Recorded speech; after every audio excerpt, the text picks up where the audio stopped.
verdad es un honor para mí estar con ustedes, participar en este bello programa de gestión inclusiva de la discapacidad y, desde luego, estar sirviéndole a UNICEF es un orgullo pleno, porque lo conozco y sé del desarrollo de los servicios que llevan a cabo.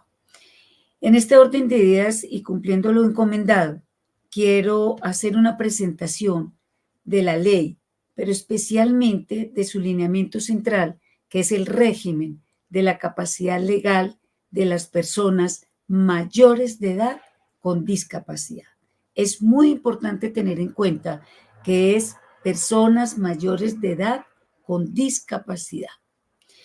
Y como para una gran introducción, yo quisiera iniciar con este mensaje que nos dio la Corte Constitucional en una sentencia de tutela de este año, que nos dice qué significa reconocer los derechos fundamentales de las personas con discapacidad bajo el modelo social. Y nos dice, implica reconocer su derecho a tomar el control sobre su vida, a que sean independientes, a adoptar decisiones sobre asuntos que impacten en sus intereses existenciales, pero definidos a partir de ¿qué? De su propia voluntad, de sus propias convicciones, emociones y preferencias. Y termina un párrafo perfecto diciéndonos, en síntesis, es reconocer y proteger su autonomía en igualdad de condiciones a las demás personas. Yo creo que es un mensaje profundo que nos permite llegar a lo que desarrolló la observación general número 1 llevada a cabo en el 2014 con relación al contenido del artículo 12 de la Convención. ¿Y cuál es el artículo 12?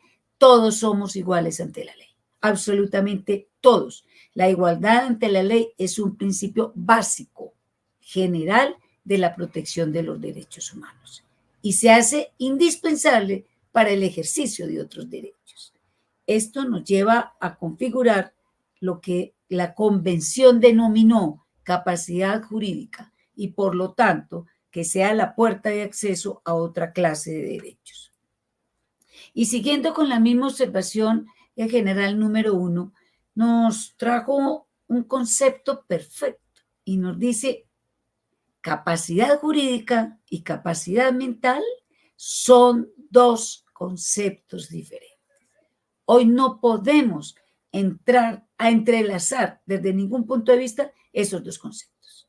Capacidad jurídica es la capacidad de goce que tenemos todas las personas por el solo hecho de ser personas, que adquirimos desde que nacemos y se termina cuando fallecemos, y la capacidad legal, que es la que se adquiere a cumplir la mayoría de edad, que es ejercer los derechos sin autorización ni mandato de nadie.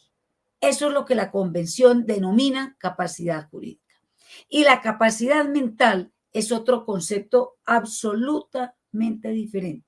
Y en esa sentencia sobre la cual hicimos la introducción, a una persona, aún declarada en interdicción, que solicitó hacer uso del derecho a morir dignamente con la aplicación de la eutanasia, la Corte Constitucional le autorizó el derecho a morir dignamente. Entonces, es muy importante las diferentes aptitudes mentales para tomar decisiones, no son razones fundamentales para negar la capacidad jurídica de una persona.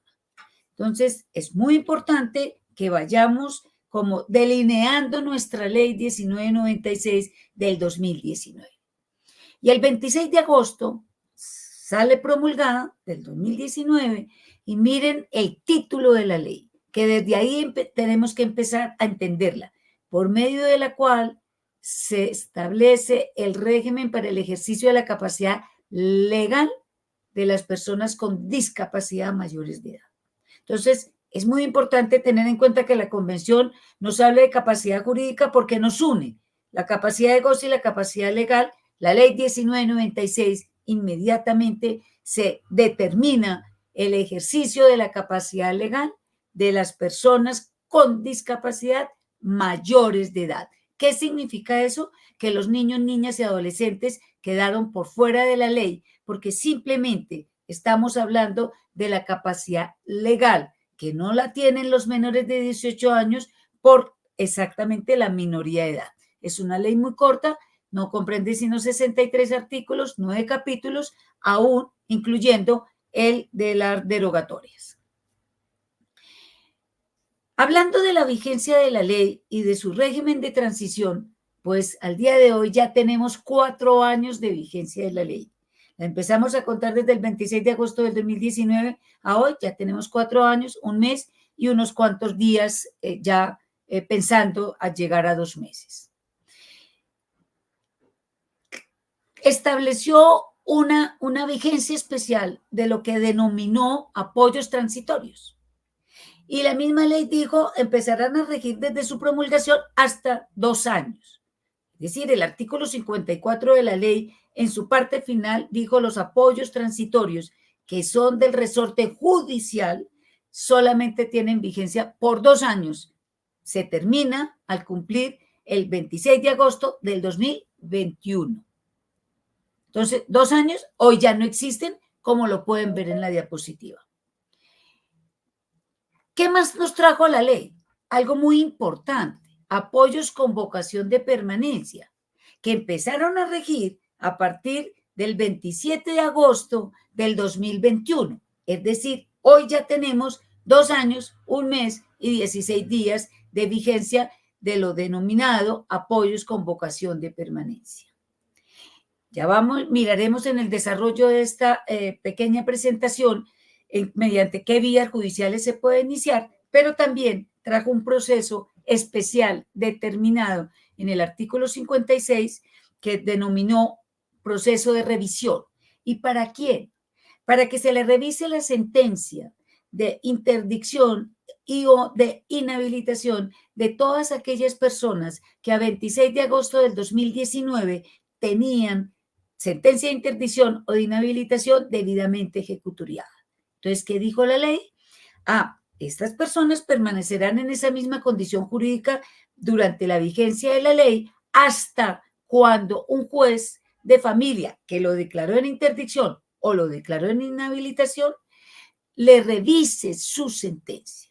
Y para esa revisión estableció un término exacto y dijo 36 meses, pero 36 meses contados a partir del 26 de agosto del 2021. Es decir, estamos en pleno desarrollo de esos 36 meses y va al 26 de agosto del 2024. Hoy, de esos 36 meses, ya tenemos 25 meses cumplidos. Estamos corriendo para que a 26 de agosto, pues todas las sentencias de interdicción y de inhabilitación estén revisadas por los jueces de familia que las profirieron. Otra figura muy importante que contempló la ley son los acuerdos de apoyo y las directivas anticipadas que tienen vigencia a partir del 26 de agosto del 2020. Es decir, hoy tenemos 3 años, 1 mes y 16 días de vigencia de lo que se denominó acuerdos de apoyo y directivas anticipadas. Importantísimas las 2 figuras. ¿Por qué? Porque lo que privilegió la ley fue la manifestación de la voluntad de las personas con discapacidad mayores de edad. Entonces, ¿qué se les dijo? Si pueden manifestar su propia voluntad por cualquier medio, modo, formato de comunicación, podrán acudir a realizar, a formalizar un acuerdo de apoyos o a formalizar una directiva anticipada, como en el desarrollo lo vamos mirando. En esa forma, ¿qué podemos concluir en este instante? ¿Cuál es el objeto de la ley? El objeto de la ley fue establecer medidas para garantizar el derecho a la capacidad plena y al acceso de apoyos si la persona con discapacidad mayor de edad lo requiere, para el ejercicio de su capacidad legal, para el ejercicio de celebración de actos jurídicos que produzcan efectos jurídicos. Fue lo único que hizo la ley, establecer medidas. La ley no creó ningún derecho. La ley no tocó el núcleo de ningún derecho. Por eso hoy tenemos una ley absolutamente exequible y por lo tanto podemos decir con toda tranquilidad que hoy se terminó la incapacidad por discapacidad. Hoy solamente son incapaces en Colombia las personas menores de 18 años por la minoría de edad. Todas las personas mayores de 18 años pueden manifestar su propia voluntad y preferencias, pueden equivocarse, pueden cometer errores, sí, como todos lo podemos cometer, podemos caer en errores. Por lo tanto, con esta aclaración queda proscrita toda forma de discriminación por motivos de discapacidad. Y en esta forma, ¿qué podemos decir? ¿Qué regía antes de la ley y qué es después de la ley 1996? ¿Qué regía antes de la ley? La sustitución total de la persona con discapacidad mayor de edad. Se entraba a que con la declaratoria de interdicción se le quitaba su capacidad legal por completo, se nombraba una persona, el llamado en el pasado curador, que lo entraba a representar legalmente, a administrarle sus bienes, a cuidarlo y a rendir cuentas cuando las rendía. Entonces, hoy no se sustituye a nadie. ¿Qué rige hoy? Que es la propia voluntad, la propia expresión de la voluntad de las personas con discapacidad mayores de edad y la toma de decisiones a nivel propio con apoyos si lo requiere, si es necesario el apoyo. Si no es necesario, no se le puede exigir a la persona con discapacidad, no se le puede exigir el apoyo. Por lo tanto, ¿qué permitió este cambio de paradigma tan radical? Porque yo soy consciente que es radical, que las personas con discapacidad mayores de edad dejan de ser objeto de asistencialismo y pasan a ser titulares de sus propias vidas, pasan a ser titulares de derechos y asumen la dirección de su vida. Eso es muy importante que lo respetemos y que lo tengamos en cuenta. ¿Y cuál fue el principal cambio que introdujo la ley con toda esta pequeña introducción? Que siempre, absolutamente siempre, se presume que todas las personas mayores de edad con discapacidad tienen pleno ejercicio de su capacidad legal. Y tanto es así que la Convención de los Derechos de las Personas con Discapacidad ubicó a la discapacidad en el nivel de derechos humanos. Es algo demasiado profundo que debemos de entenderlo todos y todas. Y por lo tanto, este poner en un nivel de derechos humanos a la discapacidad supone un cambio de paradigma en el tratamiento y en la concepción de las personas con discapacidad. Hoy son sujetos plenos de derechos. Hoy tienen pleno ejercicio de su capacidad legal. Y la Corte Suprema de Justicia en su sala civil nos dijo en el 2020, nos dice, mire, el concepto de discapacidad antes y después de la ley 1996 del 2019 no ha cambiado.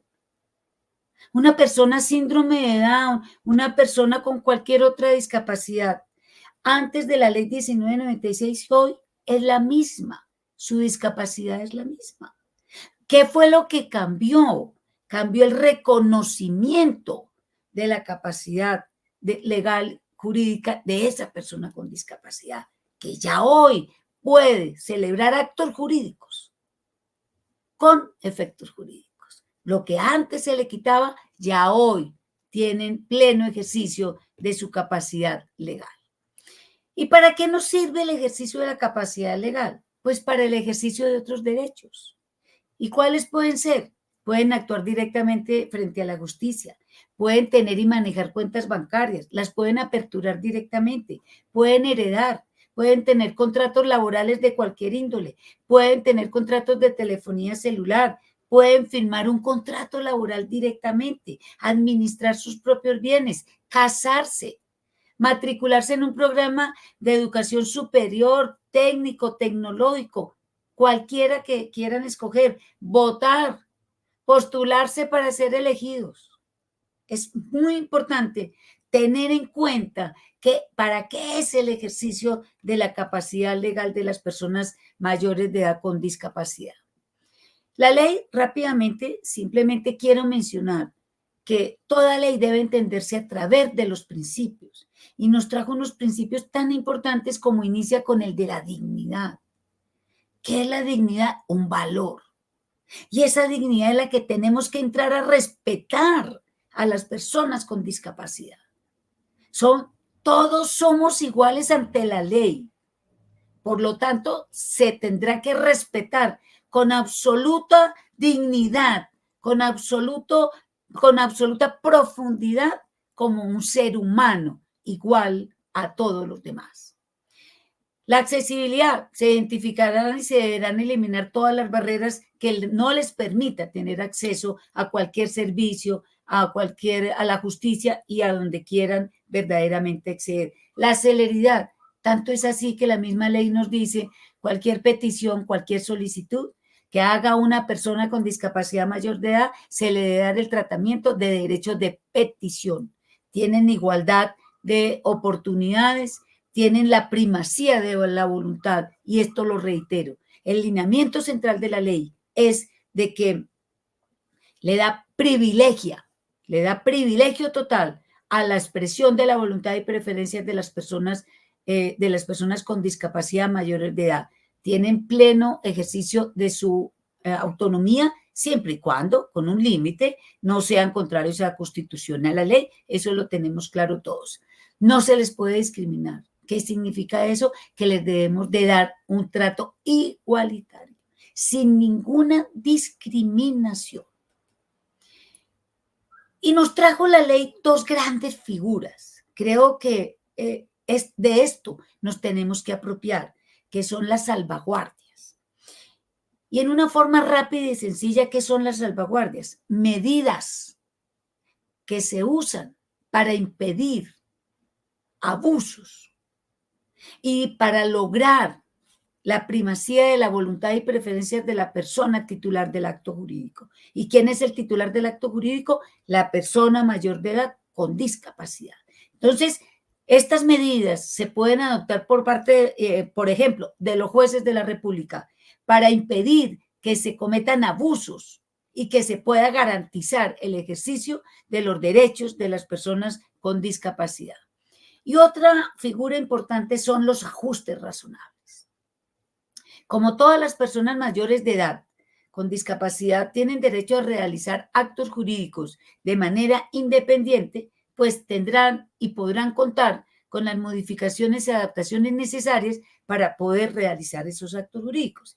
Y la necesidad, ojo importante, de proporcionarles todos los ajustes razonables, es decir, el que una persona necesite un intérprete, el que una persona necesite un caminador, el que una persona necesite un macrotipo, un tipo especial de escritura, el braille, eso no le desestima el ejercicio de su capacidad legal. Entonces, esas son las barreras que toda la sociedad tenemos que entrar a eliminar para poder tener una accesibilidad, una participación, un lenguaje sencillo para que estas personas puedan tener todos los servicios en forma independiente, celebrar actos jurídicos con efectos jurídicos en forma independiente. Ya miraremos si necesitan apoyo, cómo podrán tener su apoyo respectivo. Y para obtener un apoyo, si verdaderamente la persona con discapacidad lo necesita y dice, sí, yo quiero tener un apoyo para vender mi casa, pues la ley estableció 3 mecanismos especiales. 3 mecanismos que yo quiero que los visualicemos en los dos extremos, que se denominan acuerdos de apoyo y directivas anticipadas. Es decir, para esos 2 mecanismos, privilegió más aún la manifestación de la voluntad de las personas mayores de edad con discapacidad. Y uno tercero, en el evento que si no puede manifestar su propia voluntad, se podrá solicitar por la vía judicial la adjudicación de un apoyo. Pero esa adjudicación judicial de apoyos es una vía excepcional. ¿Por qué? porque se privilegia el ejercicio de la capacidad legal de las personas con discapacidad. Entonces, ¿cómo se determinan los apoyos?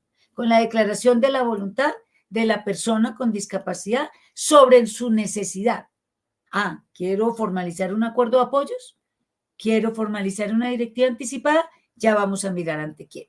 O a través, si verdaderamente se va a hacer uso de la vía judicial, a través de lo que se denominó en una forma nueva, completamente nueva en nuestro ordenamiento jurídico colombiano, que es la valoración de apoyos.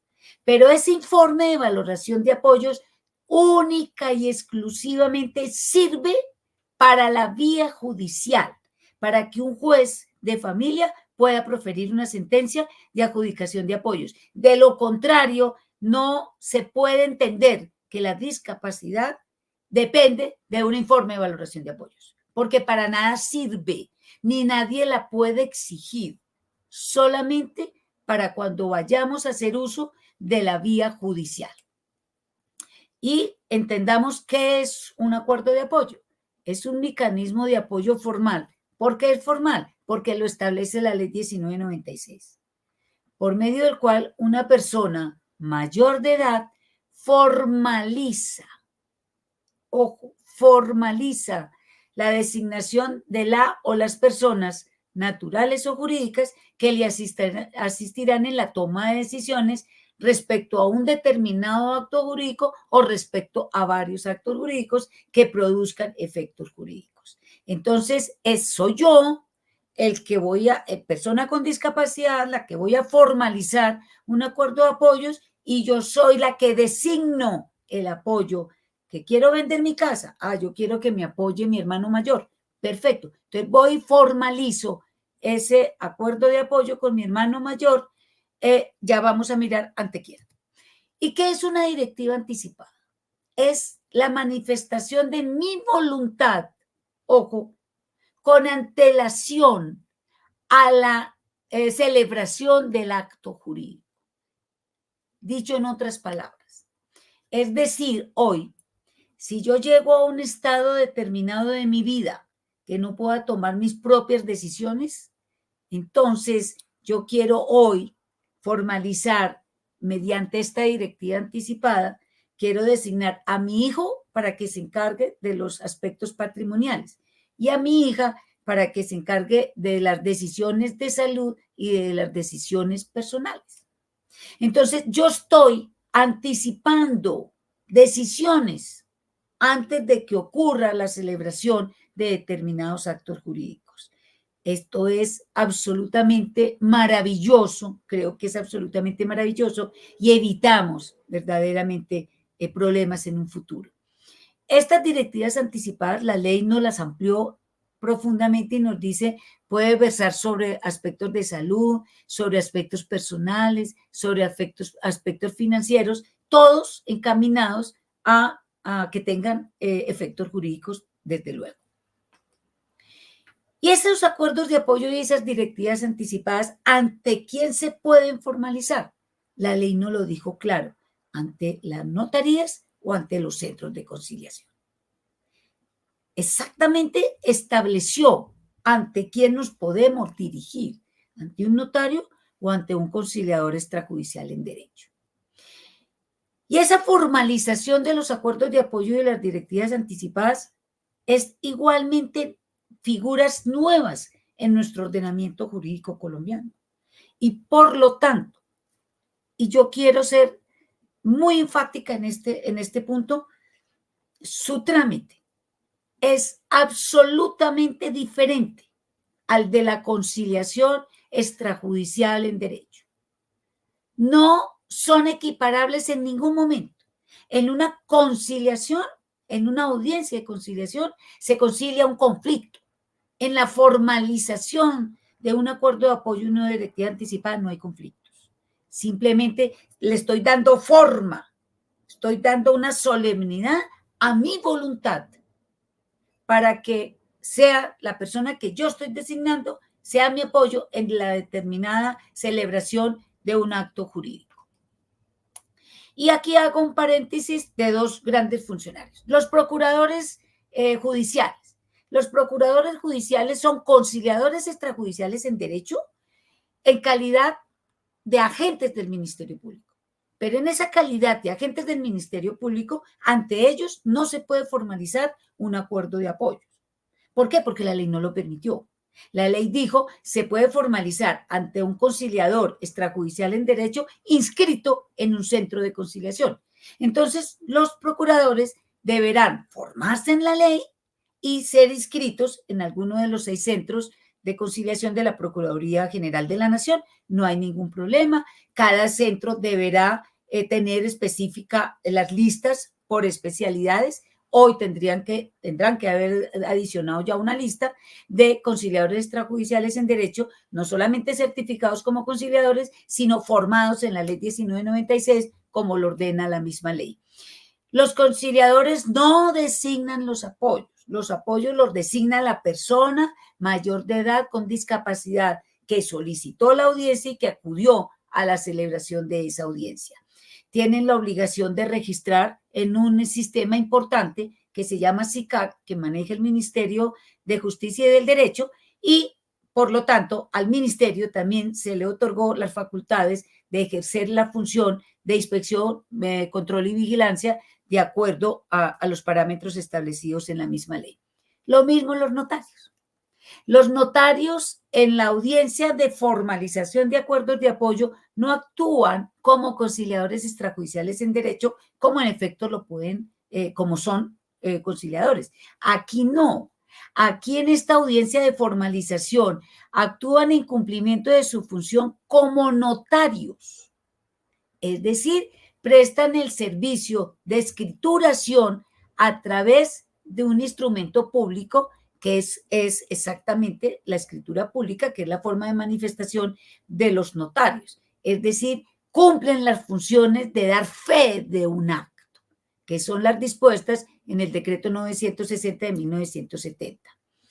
No requiere de lista de conciliadores porque no actúan como conciliadores, sino como notarios, igual que los conciliadores no designan, ellos no designan los apoyos, sino que los designa la persona con discapacidad y su manifestación la hacen a través de la escritura pública. Tienen la misma obligación de subir al sistema SICAC que maneja el ministerio y el ministerio también ante ellos cumple la función de inspección, control y vigilancia. Si yo acudo ante un centro de conciliación, ¿dónde queda, mediante qué documento queda plasmado el acuerdo de apoyo o la directiva anticipada? En un acta que se denomina formalización de acuerdos de apoyo o de directiva anticipada. ¿Quién la debe suscribir esa acta? El titular del acto jurídico, la o las personas que vayan a fungir como apoyos y el conciliador del centro. Si yo acudo a formalizar ante una notaría, queda inmersa o plasmado el acuerdo de apoyo o la directiva anticipada en una escritura pública denominada de formalización de acuerdos de apoyo. ¿Quién la debe suscribir? El titular del acto jurídico, que es la misma persona con discapacidad, la persona o personas que vayan a fungir como apoyos y el notario, que es quien da fe de ese acto y por lo tanto autoriza con su firma. ¿A partir de qué momento se asume ese cargo?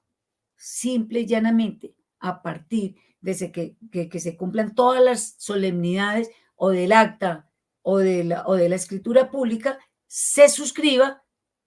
A partir de ese instante, cumplidas todas las formalidades, se ejerce el cargo de apoyo o de apoyos. Estos apoyos pueden terminarse. Estos apoyos igualmente pueden modificarse. Fácil. Por consenso entre las partes, es decir, por mutuo acuerdo entre la persona titular del acto jurídico, o sea, la persona con discapacidad mayor de edad y la persona o personas que firmaron como apoyos. Por iniciativa solamente de la persona con discapacidad. Por iniciativa solamente de la persona de apoyo o por la muerte de uno de ambos. Entonces, no hay problema, no hay por qué tener miedo. ¿Por qué? Porque es que en cualquier momento se puede terminar o se puede modificar. Entonces, creo que este es el instante de entender la ley para verdaderamente permitir que las personas mayores de edad con discapacidad puedan ejercer su propia voluntad y preferencias. La ley estableció para los acuerdos de apoyo un término máximo de 5 años. No puede superar los 5 años. Una vez se llegue a los 5 años, no se puede prorrogar este proceso. Se tiene que iniciar de nuevo otro. Tiene toda su esencia, tiene toda su explicación. Una persona con una discapacidad cognitiva, les pongo un ejemplo, un Alzheimer. Es una enfermedad progresiva e irreversible. Hoy puede estar una persona perfectamente para formalizar un acuerdo de apoyo ante el centro de conciliación o ante notaría. No sabemos en 5 años con esa enfermedad progresiva en qué condiciones está. Si lo puede volver a hacer, perfecto, se puede volver a firmar. Si no, pues ya miraremos si se tendrá que acudir a la vía judicial. Las directivas anticipadas no tienen término de duración. ¿Por qué? Porque es mi voluntad expresada con antelación a lo que pueda suceder en un futuro. Yo creo que la ley dio unas facilidades grandes a los notarios y a los centros de conciliación. De que les dijo, mire, ¿qué es lo importante acá? Garantizarle los derechos a las personas con discapacidad mayores de edad. Entonces, si por alguna barrera física, económica, geográfica, de cualquier índole, la persona con discapacidad no puede desplazarse a la notaría o al centro de conciliación, le dice, señor notario, señor conciliador, usted puede desplazarse ante ellos. Con 2 condiciones. Le dice al conciliador, ¿usted se puede desplazar? Sí, el director del centro se lo permite o lo autoriza. Y al notario le dice, usted se puede desplazar, pero solamente dentro de su círculo notarial. Un ejemplo, un notario de Bogotá no se puede ir para Chía, o no se puede ir para Zipaquirá o para Mosquera, así ni el de Chía se puede ir para Bogotá, porque solamente es dentro de su círculo notarial. Pero además, les dice, señores notarios, señores conciliadores, no paniqueen esa audiencia. Y perdónenme la expresión. ¿Por qué? Porque todos formados en la ley debemos de entrar a entender y a comprender y a facilitar todos los ajustes razonables para que la persona con discapacidad pueda manifestar de cualquier forma, modo, formato, su voluntad. Entonces, nosotros somos los que tenemos que proporcionarles todos los ajustes razonables para llegar a ese punto de la convicción inequívoca de que la persona con discapacidad mayor de edad sabe por qué está ahí, para qué solicitó la audiencia, qué quiere y por qué lo quiere. Cuando el notario llegue a ese convencimiento, puede permitir la firma. Pero también les digo, de no llegar a ese punto de convicción, de signos inequívocos de voluntad de la persona con discapacidad, le dice, puede proferir una constancia de no suscripción del acuerdo de apoyo de la directiva anticipada. Pero es una constancia de no suscripción que es la vía excepcional, no la generalidad. ¿Por qué? Porque lo que se privilegia es la manifestación de la voluntad de la persona con discapacidad. Y al hacer esa constancia, se le deben dar las explicaciones pertinentes. Tranquilo, tranquila persona, usted puede venir de nuevo, puede iniciar de nuevo, por solicitar de nuevo la audiencia. Y esta certificación también tendrá que tener conocimiento el Ministerio de Justicia y del Derecho. Por esa razón que les digo, va a ser la excepción, no la generalidad. La persona con discapacidad mayor de edad que haya suscrito, formalizado un acuerdo de apoyo a una directiva anticipada, deberá utilizarlos, ojo, al momento de la celebración de un acto jurídico. ¿Para qué? Para como requisito de validez de esos actos jurídicos nuevos o que va a realizar. De lo contrario, quedaría afectado ese acto, esa compraventa, esa permuta, esa contratación, quedaría afectado de una nulidad relativa. Pongo un ejemplo rápidamente. Yo con discapacidad formalicé un acuerdo de apoyos mediante escritura pública. Si yo voy a ir a vender mi casa, yo voy a ir a hacer un contrato X, yo debo decirle al notario, yo debo decirle a la persona que va a firmar el contrato, decirle, mire, yo tengo suscrito un acuerdo de apoyos mediante la escritura pública número tal ante la notaría tal, para que figure allí, anotado. So pena de que de pronto quede afectada esa contratación o esa compraventa queda afectada de una nulidad relativa. De lo contrario, pues tampoco tendría importancia que se formalizaran acuerdos de apoyo o directivas anticipadas. Y viene el tercer mecanismo. Y hago rápidamente y abruptamente el cambio de los dos, del extremo, como se los dijo al principio, y es el proceso judicial. La adjudicación judicial de apoyos es una vía judicial por medio de la cual un juez de familia designa o asigna mejor un apoyo formal a una persona con discapacidad mayor de edad para permitirle el ejercicio de su capacidad legal frente a uno o a varios actos jurídicos que produzcan efectos jurídicos. Pero, como se los dije al principio, es una vía excepcional. ¿Por qué es excepcional? Porque si la persona puede manifestar su propia voluntad y preferencias por cualquier medio, modo, formato de comunicación, lo hará ante notario o lo hará ante centro de conciliación.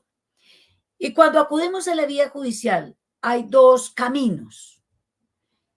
¿Y cuáles son esos dos caminos? Dice, si la solicitud la hace directamente la persona titular del acto jurídico, o sea, la persona con discapacidad mayor de edad, se tramitará por lo que se ha denominado en nuestro estatuto procesal por un proceso de jurisdicción voluntaria. Es decir, es mi solicitud central con algunos requisitos dentro del proceso, entre ellos el informe de valoración de apoyos, que aquí sí se hace exigible, y ya un juez definirá si asigna o no apoyos y qué nivel de apoyos asigna y para qué actos jurídicos los asigna. Pero si la persona con discapacidad está en absoluta imposibilidad de manifestar su propia voluntad y preferencias y por cualquier medio, modo, formato de comunicación no lo puede hacer, una tercera persona lo puede hacer, puede acudir ante un juzgado de familia a solicitar la asignación de un apoyo en beneficio de la persona con discapacidad que se encuentra en esas condiciones. Allí la vía se ha denominado, se ha llamado, se ha bautizado proceso verbal sumario. Pero es un proceso verbal sumario especial, sumamente especial, cuya reglamentación no está en ningún código. La reglamentación de este proceso verbal sumario está diseñada, establecida en la Ley 1996 del 2019. Para los dos procesos que estamos viendo en pantalla, están en el artículo 37 y el verbal sumario en el artículo 38 de la Ley 1996 del 2019. ¿Y cuál es la finalidad de acceder a la adjudicación de apoyos para la toma de decisiones con vocación de permanencia? Pues proteger a la persona con discapacidad, protegerle sus derechos patrimoniales, proteger no solamente sus derechos patrimoniales, sino la garantía y el disfrute de esos derechos patrimoniales. Y algo muy importante, proteger la comparecencia de la persona con discapacidad, so pena de una nulidad procesal. Es decir, todos los jueces que hoy tramiten un proceso de adjudicación judicial de apoyos tienen que interactuar con la persona con discapacidad. Ustedes me están diciendo, está en cuidados intensivos, tuvo un accidente cerebrovascular. Perfecto, no va a poder interactuar, pero el juez deberá desplazarse a verificar, a conocer la persona. Este es un cambio fundamental. ¿Por qué? Porque es un sujeto pleno de derechos y por lo tanto amerita todo el respeto de su dignidad y de todos los demás principios. Y vámonos para el proceso de revisión rápidamente. Ya les hice la introducción que a quién se le revisa la sentencia, a la persona que a 26 de agosto del 2019 tenía sentencia de interdicción o inhabilitación debidamente ejecutoriada. Entonces, como estamos en pleno transcurrir de los 36 meses que se empezaron a contar a partir del 26 de agosto del 2021, entonces el juez que declaró en interdicción o inhabilitación deberá de oficio convocar a la persona con discapacidad y a su curador respectivo. ¿Para qué? Para que comparezca al juzgado, allegue el informe de valoración de apoyos. Ya vamos a mirar en qué consiste el informe.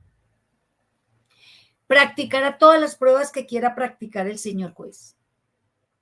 Una vez cumpla con todo lo requerido, dejará sin valor y efectos la sentencia de interdicción o de inhabilitación. No es que se anule. Esta fue una mala expresión del artículo 56. ¿Por qué? Porque una sentencia legítimamente proferida no se anula, simplemente se deja sin valor y efectos. Al dejar sin valor y efectos la sentencia de interdicción, la persona recobra, adquiere el ejercicio de su capacidad legal. Entonces, ¿qué debe de hacer el juez?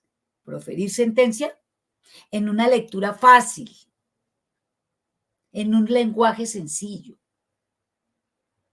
y determinará con el informe de valoración de apoyos si esa persona necesita o no necesita apoyos.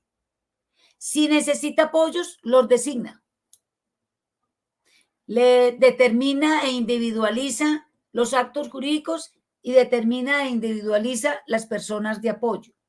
Les impone sus obligaciones y ordena oficiar a la Oficina de Registro del Estado Civil, no para que inscriba la designación del apoyo, sino para que se haga la anotación de que la persona ya no es interdicta o ya no es inhabilitada, toda vez que recobró su capacidad legal.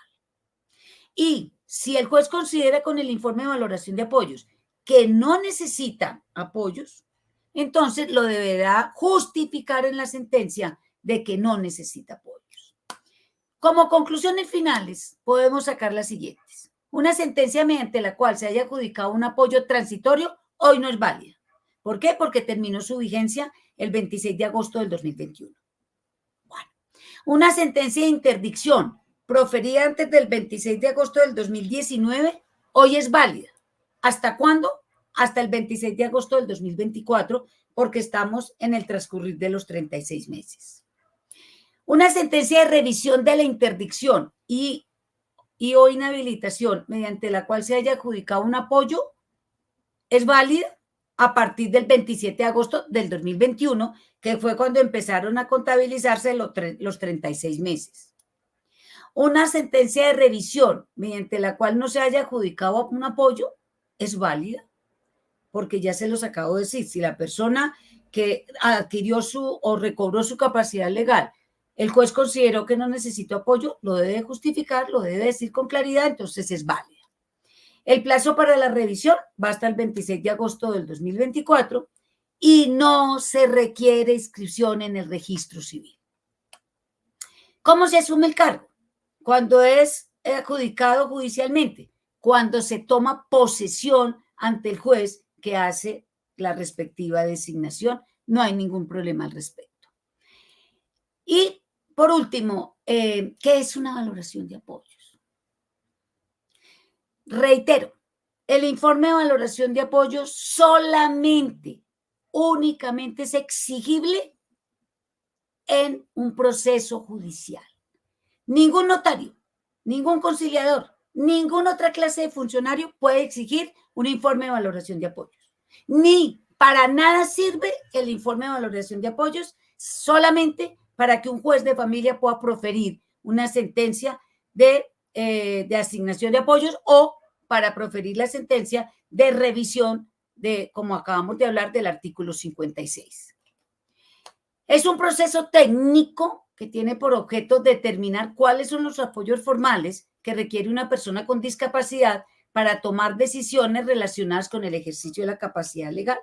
¿Y en qué termina? En un informe final, que es el que se le hace allegar, o el que se allega al proceso judicial para que el juez pueda proferir sentencia. Es decir, el informe de valoración de apoyos es de la esencia para proferir sentencia de asignación de apoyos. ¿Qué debe determinar el informe de valoración de apoyo? El nivel y grado de apoyos que la persona necesita y que la persona requiere para tomar determinadas decisiones. Y también debe determinar cómo está conformada su red familiar para saber dentro de su red familiar quién puede fungir, quién le puede servir como apoyo para asistirlo en la toma de decisiones. ¿Quiénes por ley están autorizados para realizar este proceso técnico de valoración de apoyos a nivel gratuito? ¿Quiénes? La Defensoría del Pueblo, las personerías municipales y o distritales, las gobernaciones y las alcaldías que tengan la calidad de distrito. Las que no tienen la calidad de distrito no están autorizadas. Y los entes privados debidamente acreditados al respecto también lo pueden pues, realizar el proceso.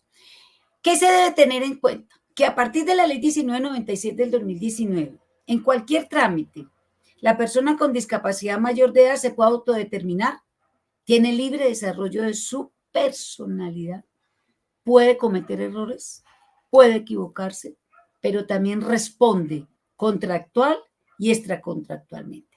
Todos somos iguales ante la ley. Y trajo dos figuras, dos funcionarios espectacularmente claro la ley.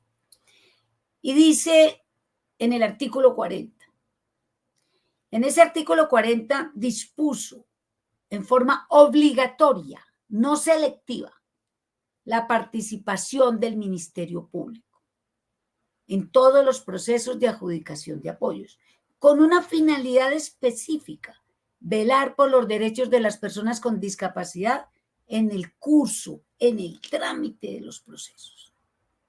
Pero si aún no se entiende con el artículo 40 de la ley, podemos irnos al artículo 277 constitucional, que en su artículo, en su numeral séptimo dice, mire, una de las funciones del Ministerio Público es intervenir en los procesos. ¿Para qué? Para la defensa del orden jurídico, para la defensa y garantías fundamentales. Entonces, es obligación la participación del Ministerio Público. Y trajo la figura nueva, también absolutamente nueva, de lo que se denominó defensor personal. ¿Y qué dice? Cuando un juez de familia, al proferir sentencia, no tenga a nadie dentro de la red familiar de la persona con discapacidad mayor de edad para ser designada como apoyo, acudirá a designar un defensor personal, figura que depende de la Defensoría del Pueblo, para facilitar los apoyos requeridos por parte de la persona con discapacidad mayor de edad. Solamente puede ser designado por sentencia, no se puede confundir en ningún otro trámite ni en ningún otro espacio. ¿Quién puede ser apoyo? ¿Quién puede ser persona de apoyo? La persona natural mayor de edad y la persona jurídica. No trajo sino como dos tipos de inhabilidades, no más. La ley dijo que entre la persona mayor de edad con discapacidad y la persona que vaya a fungir como apoyo no exista un litigio pendiente, o entre esas mismas personas no exista conflictos de interés. Es decir, yo simplemente, un ejemplo sumamente elemental, cuando una persona, en vez de cumplir con la parte legal, con la parte transparente, podría guiar sus decisiones o su actuar en beneficio propio de un tercero. Entonces, ojo, no puede haber ni litigios pendientes ni conflictos de interés entre las dos partes, entre la persona que vaya a fungir como apoyo y la persona titular del acto jurídico. ¿Qué necesitamos para el cumplimiento de esta ley? Funcionarios, jueces sensibles, pero funcionarios y jueces conocedores de la ley, conocedores de la convención y conocedores de la realidad social. Por último, para todos y todas, debo decirles que hemos avanzado en la implementación de la ley profundamente, pero que tenemos varios retos. Entre ellos, la persona con discapacidad debe actuar en forma independiente, pero no sola. Es que la ley no la podemos hacer sinónimo de que dejemos solas a las personas con discapacidad mayores de edad. No, pueden actuar en forma independiente, pero no solas. La ley 1996 permite que la persona con discapacidad mayor de edad sea protagonista de su propia vida, que tenga el ejercicio de sus propios derechos. La figura del apoyo es totalmente diferente a la figura del curador. No es el reemplazo de la figura del curador. Ojo, la solicitud de adjudicación de apoyo debe presentarse siempre por medio de abogado. Ustedes saben que ante la jurisdicción de familia todo es por medio de abogado. No todos los apoyos deben formalizarse, solamente aquellos para la celebración de actos jurídicos que produzcan efectos jurídicos, para que ustedes me recuerden que me voy a tomar un medicamento o para que ustedes me presten una muleta, un caminador, eso no se necesita formalizar, solamente para la celebración de actos jurídicos que produzcan efectos jurídicos. Y no todas las personas con discapacidad necesitan apoyos para celebrar actos jurídicos. Entonces, a nadie se le puede exigir que para poder hacer una compraventa, que porque yo tengo discapacidad, me tienen que exigir un apoyo. No. ¿Por qué? Porque yo puedo manifestar mi propia voluntad y preferencias por cualquier medio, modo, formato de comunicación y por lo tanto entender que no necesito un apoyo y no me lo pueden exigir. Con esto les agradezco infinitamente, espero haberles aportado y reitero mi agradecimiento a UNICEF.